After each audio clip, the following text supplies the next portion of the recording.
നമസ്കാരം, മെട്രോ മാറ്റിനിയിലേക്ക് സ്വാഗതം. Social media പ്രേക്ഷകർക്കേറെ സുപരിചിതയാണ് നടൻ കൃഷ്ണകുമാറിന്റെ മകൾ ദിയ കൃഷ്ണ. ഇപ്പോൾ വിവാഹ ജീവിതത്തിലേക്ക് കടക്കാനുള്ള ഒരുക്കത്തിലാണ് താരം. പെണ്ണ് കാണലിന് പിന്നാലെ വിവാഹം നിശ്ചയമായില്ലെന്നും ഇനി വിവാഹമായിരിക്കും നടക്കുകയെന്നുമാണ് ദിയ പറഞ്ഞിരുന്നത്. അടുത്ത സുഹൃത്തുക്കളായിരുന്ന അശ്വിൻ ഗണേഷും ദിയയും സെപ്റ്റംബറിലാണ് വിവാഹിതരാകുന്നത്. വിവാഹത്തിന്റെ ഓരോ ഒരുക്കങ്ങളും ദിയ സോഷ്യൽ മീഡിയയിൽ പങ്കുവയ്ക്കാറുമുണ്ട്. വിവാഹ വസ്ത്രങ്ങൾ ഒരുക്കുന്നതിന്റെയും അശ്വിനും കുടുംബവും തന്റെ വീട്ടിലേക്ക് എത്തിയതെല്ലാം താരം ആരാധകരുമായി പങ്കുവച്ചിരുന്നു. സെപ്റ്റംബറിൽ നടക്കുന്ന വിവാഹത്തിന് വേണ്ടി സ്വർണം വാങ്ങിക്കാനും വസ്ത്രങ്ങൾ വാങ്ങിക്കാനും ഒക്കെയുള്ള തിരക്കിലാണ് കുടുംബം. ഇതിനിടയിൽ അശ്വിന്റെ വീട്ടിൽ നിന്നുള്ള വീഡിയോകളും ദിയ പങ്കുവച്ചിരുന്നു. ഇപ്പോഴിതാ വീണ്ടും അശ്വിന്റെ അമ്മയുണ്ടാക്കുന്ന വിഭവങ്ങളെക്കുറിച്ച് പറഞ്ഞ് പുതിയൊരു വീഡിയോയുമായി എത്തിയിരിക്കുകയാണ് ദിയ കൃഷ്ണ. വളരെ പെട്ടെന്നാണ് വീഡിയോ വൈറലായി മാറിയിരിക്കുന്നത്. ബാക്കി വന്ന ഇഡ്ഡലി കൊണ്ട് ഫ്രൈ ചെയ്യുന്ന ഒരു വിഭവത്തെ പറ്റിയായിരുന്നു വീഡിയോയിലൂടെ ദിയ പറയുന്നത്. മുൻപ് അമ്മായിയമ്മയുടെ അച്ചാർ ബിസിനസിനെ കുറിച്ചും മറ്റുമൊക്കെ താരപുത്രി പറഞ്ഞിരുന്നു.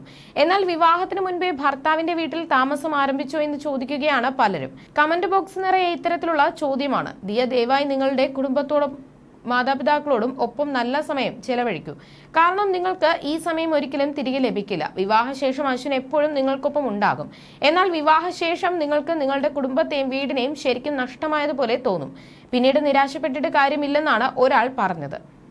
എന്നാൽ ഇതിന് താഴെ കമന്റുമായി മറ്റു ചിലരും എത്തി. 27 വർഷമായിട്ടും അവർ ജീവിച്ചത് സ്വന്തം വീട്ടിൽ തന്നെയല്ലേ, പിന്നെ എന്താ കുഴപ്പമെന്നായിരുന്നു ഒരാളുടെ ചോദ്യം. എന്നാൽ എനിക്ക് 27 വയസ്സില്ലെന്നും 25 വയസ്സേ ഉള്ളൂവെന്നും പറഞ്ഞ് ദിയ തമാശാരൂപേണെ ഈ കമന്റിന് മറുപടി കൊടുത്തിരിക്കുകയാണ്. ചിലർ അശ്വിന്റെ വീട്ടിലെ അടുക്കളയെയും കുറ്റം പറഞ്ഞ് രംഗത്തെത്തിയിരുന്നു. അവിടുത്തെ വൃത്തിയില്ലായ്മയെക്കുറിച്ചും മറ്റുമാണ് പറഞ്ഞിരുന്നത്. എന്നാൽ ഇത് മോഡുലാർ അടുക്കള അല്ല, ഉള്ള സ്ഥലത്ത് കഠിനാധ്വാനം ചെയ്ത് ചെറുകിട ബിസിനസ് നടത്തുന്ന ഒരു സാധാരണ വീട്ടമ്മയുടെ അടുക്കളയാണ്. ഒരേ സമയം പല പണികൾ ചെയ്യുമ്പോൾ അടുക്കള വൃത്തികേടാകും. അത് അവരുടെ ജോലി കഴിയുമ്പോൾ അവർ വൃത്തിയാക്കുമെന്ന് ആരാധകർ തന്നെ മറുപടി പറയുന്നുണ്ട്. ഒരു വീട്ടിലെ സാധാരണ ജോലികൾ അല്ല, ഒരേ സമയം ഒരുപാട് ജോലികൾ ചെയ്യുന്നതാണ്. അതിൽ കുറ്റം കണ്ടുപിടിക്കേണ്ടെന്നാണ് ഒരാൾ പറയുന്നത്. ദിയ വളരെ ലക്കിയാണ്. ഇതുപോലെ നല്ലൊരു ഫാമിലിയിലേക്ക് കയറി ചെല്ലാൻ കഴിഞ്ഞല്ലോ. അശ്വിൻ വളരെ കഴിവുള്ള വ്യക്തിയാണ്. എല്ലാ കാര്യത്തിലും അവൻ ദിയയെ പിന്തുണയ്ക്കുന്നത് കാണുമ്പോൾ സന്തോഷം തോന്നുന്നുവെന്നും ഒരാൾ പറഞ്ഞു. വിവാഹത്തിനെ കുറിച്ച് പലതരം ചർച്ചകളും നടക്കുന്നുണ്ട്. അശ്വിന്റെ വീട്ടിൽ നിന്ന് ഇതിനു മുന്നേ താലി പൂജിക്കുവാനായി ക്ഷേത്രത്തിൽ പോയിരുന്നു. അത്തരത്തിൽ മലയാളികൾക്ക് അറിയാത്ത ആചാരങ്ങൾ വിവാഹത്തിനും ഉണ്ടാവുമെന്നാണ് ആരാധകർ പറയുന്നത്. വിവാഹത്തിന് ഇനി ദിവസങ്ങൾ മാത്രം ബാക്കി നിൽക്കെ ദിയ തന്റെ ചെറിയ സന്തോഷങ്ങൾ പ്രേക്ഷകർക്കൊപ്പം പുതിയ വീഡിയോയിലൂടെ പങ്കുവയ്ക്കുകയാണ്.